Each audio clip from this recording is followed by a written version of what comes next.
Rose and Lucy's Christmas by Audrey Harrison. Chapter 1, Snow Day. The sun shone brightly as Rose tucked back her thick curls behind her ear. Rose gently stepped out of bed with so much excitement. Today it snowed. Rose gazed out the window to look at the beautiful shining white snow. "I've never seen anything so white and pretty," Rose muttered to herself. Then she quickly went to slip on her boots and coat.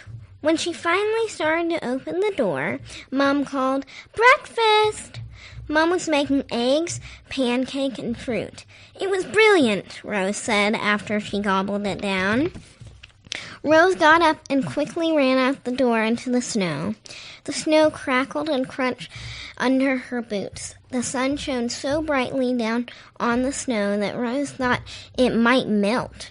Her cousins Jen, Carrie, John, and Lindsay were coming for Christmas dinner.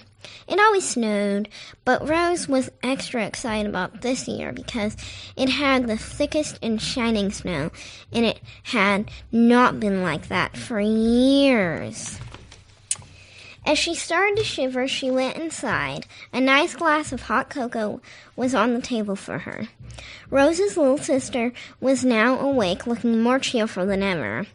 Baby Lucy had a big smile on her face, for today it is Lucy's birthday. She is 3.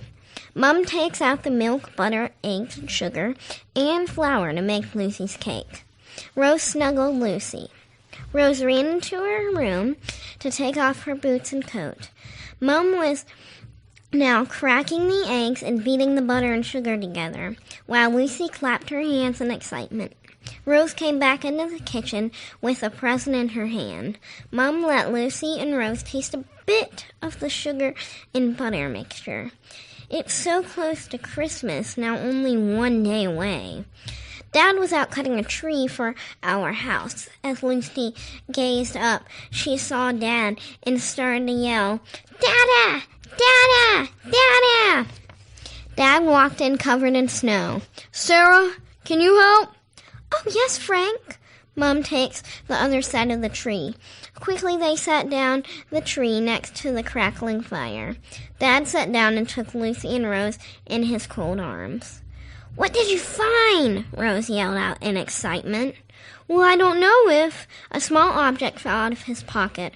"Oh, looky here, a little pretty rockin'. Oh, a pretty tree bark."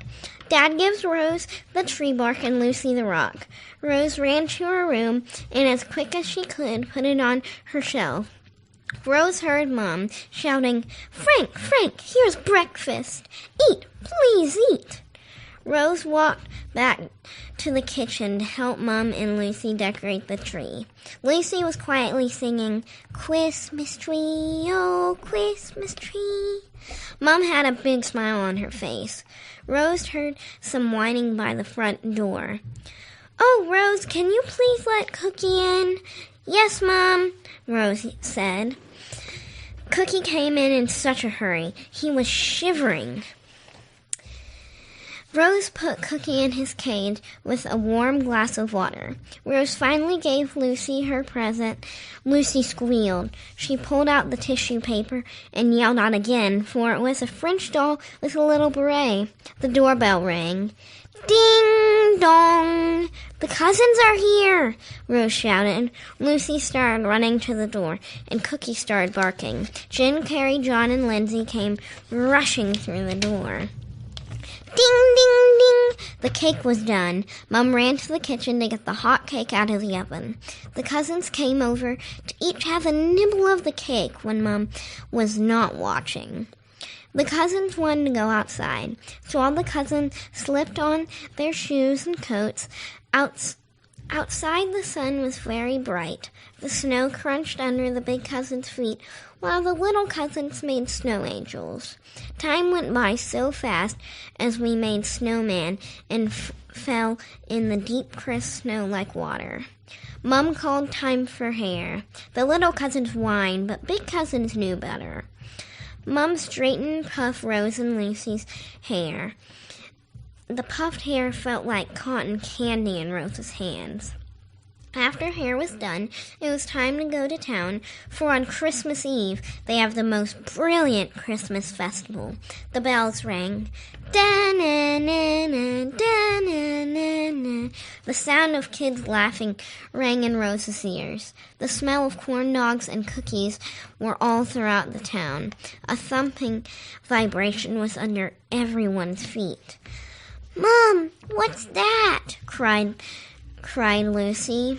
Drums started pounding people's ears, and the trumpets started going crazy. Rose could see the tip of people in red suits and big floats. The cousins started crying, "Parade! Parade!" The parade boomed, and the pretty floats had shining diamonds and sequins. The sound of the parade music filled the air. Ra-da-ta-da, ra-ti-ta, ra-ti-ta-da-da-da. Bang, bang, bang, bang, bang, bang. The last trumpets played and the last float guided by. It was the best float of all. It was covered in ornaments, and a giant nutcracker was on it. Once the parade was over, Rose, Lucy, and the cousins had to go home for Christmas dinner. Lucy and Lindsay whined and said, "When are Grammy and Gamps coming?" "They'll be here soon, girls," Mom said in an unconvincing voice. "Boys, go get the cabbage from the garden," the Mom said. Mom stirred the bread. It mixed so smoothly under the bread maker. The butter bubbled in the pan to toast the bread. Aunt Susie seasoned the chicken with thyme, rosemary, and sage. Uncle Luke powdered the biscuits with such fine sugar it was like snow. The roast beef cooked soundly. All the sweet and spicy juices of the beef covered itself. Aunt Claire mashed the berries for the mixed berry pie. Rose, now she was 8, so she could help. She tried to open the flour for the dough, but accidentally it broke open and made a big flour mess. Chapter 2, Christmas Dinner. Mom carved the potatoes till they were as smooth as silk. Mom took her big masher and smoothed the potatoes till they turned into a fine paste. The boys got back from the garden with bundles of cabbage for the salad. Cookie barked trying to get food. After Mom was done, she said that there was a present waiting for Rose outside. Rose slipped on her boots and coat as fast as possible to see it. She slammed the door open to the backyard to see waiting for her was her very own swing on the oak tree. Lucy asked again, "When are Gammy and Gamps coming?" "Not until Wednesday," Mom said. Lindsay heard what Mom said, and they started crying out a big cry. But they have the presents!" Lindsay and Lucy said, whining. Today was Sunday, so Christmas is on Monday. The moms yelled, "Girls, set the table!" Uncle Luke and Aunt Claire were the first to sit down, and Claire was covered in berry mash from the pie. Rose and Carrie put the silk tablecloth on, while Lindsay and Lucy got the silverware from the kitchen, still crying. Mom and Dad sat down next. Dad gently pulled out Mom's chair very kindly. The wind started to scream and yell. Rose ran over to the window to see snow flying everywhere. For it was a blizzard, Mom said. "Dinner time," Aunt Claire said. Rose and the cousins had to come to the table in manner because company was over. The first thing Rose grabbed was the juicy roast beef. Next, she got the mashed potatoes and gently passed the potatoes to Uncle Luke, who loved Mom's mashed potatoes. But what Rose was most excited about was dessert. For dessert, the food was pie, Lucy's cake, and Uncle Luke's cookies. Rose thought all about those wonderful things till she heard Cookie barking, and she knew the pie was out. It filled the air with the sweet smell of fruit. Some of the berry mash fell out on to Rose's plate. She dipped her finger in it to taste the sweet, creamy fruit mixture. The wind was getting stronger. Rose tried not to think about how Gammy and Gamps weren't coming till Wednesday. Finally, the pie passed to Rose, and she got a bit of the sweet berry pie. As she stuck her fork in the pie, the berry filling gushed out. Rose took small bites to savor the pie. Lucy first thing shoved the pie into her face and ate it as fast as she could. Once Lucy was done, she smiled very big. After they all ate the sweet pie, Mum brought out Lucy's cake. Lucy squealed and clapped when she saw the candle being lit. Everyone started to sing, "Happy birthday to you, happy birthday to you, happy birthday, dear Lucy, happy birthday to you." Before making a wish, she blew out the candles and took a handful of cake in her hand and shoved it in her mouth. Luckily, Mum knew that this was going to happen, so Mum had prepared another chocolate cake that was 2 layers topped with chocolate icing. Rose got the first slice because it was her sister's birthday.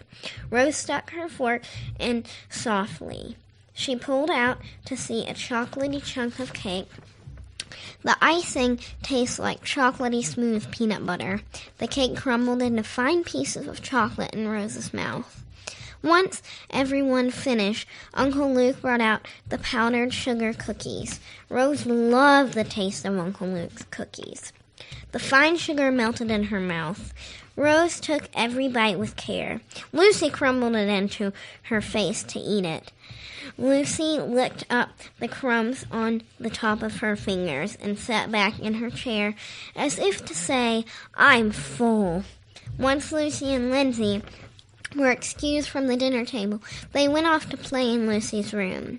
Now Rose started to get worried about the present. She knew that Mum said not to tell Wednesday, but she thought that she was joking. But Rose is finally starting to believe it, as the wind blew stronger outside. It was almost bed. The girls went in the restroom to brush their teeth, while the boys covered the garden again so the vegetables wouldn't freeze. The girls slipped their PJs on tightly and got in bed. "Can you please read us a Christmas story, Mom?" Lucy cried. Mom pulled out Lucy's favorite Christmas book. Santa got in the sleigh in such a hurry, but outside it was much too blurry. Rudolph was picked to lead the sleigh. Presents were dropped to every boy and girl, leaving in a swirl. Mum kissed Lucy for bed. Rose could stay awake longer, so she went to her room and got out a book and started to read. Not long after, she found herself outside in the snow. She walked along to the creek. It was possibly 0 or less degrees. The water was still rushing smoothly down the brook. Rose dipped her fingers in to feel the cold water, but when she poked her fingers in, it was as warm as water on a hot summer day. She gazed over the creek to see Cookie barking and the berry pie in the middle of the water floating away. Cookie softly disappeared into the dark woods. The berry pie floated away down the creek. Rose found herself almost flying to the light above as the snow in the creek slowly started to disappear. Chapter 3, Gammy and Gamps. Rose opened her eyes. The morning sun peered on her face. She turned to see what time it was. 7:05 was the time. The clock said. Rose stayed in her bed with the book on her chest. She didn't pick up to start reading. This book was called The Music of Time. The clock ticks and the wind blows softly, like the sound of a piano playing through the air. As Rose read this, she noticed that the snow was smooth outside and the trees were as still as can be. She kept on reading this wondrous tale. The sound of chirping filled the air from dusk to dawn. After Rose read these parts, she heard Mom and Dad coming down. She cracked open the door to hear more. Mom and Dad were talking. Then she heard a mysterious knock on the door. She heard Mom say, "Hi," in an exciting voice. She opened her door and she ran down the stairs as fast as she could to see there on the couch in the living room Grammy and Gamps drinking coffee. Rose ran down the stairs into Gammy's open arms. She picked Rose up into her lap. Lucy heard the commotion and started out of bed to downstairs. Lucy started to clap and smile. She ran to Gamps in no longer than a minute. The cousins were there on the soft rug of the living room floor. Gammy started the story how they got there. "Kids, settle in and listen," Gammy said. "Yesterday morning, our flight was supposed to be. Our flight got delayed till Wednesday. Me and Gamps really disappointed. All the trains were booked. At noon, a nice lady and a nice man offered us their seats on the trains and said, 'You deserve it more,' and left the train station. So we went on the train from Nashville, Tennessee, all the way to Denver, Colorado. Then we rushed to get over to your house." "Can we open the presents?" Lucy shouted out. "Sure," the parents said out laughing. Rose got a little elephant plush. Lucy got a big France house for her doll. She wondered why she did get much littler than Lucy. She noticed that there was one more present for her that said, "For Rose, from Santa." And a soft, shrilling sound was inside. She saw on the top there was holes. She opened it up to find a small mutt inside. His ears flopped down, and he had fur like cotton. Rose and Lucy noticed that no stockings and no more. They usually got more when they suddenly realized that their biggest present and best present was Gammy and Gamps. The end.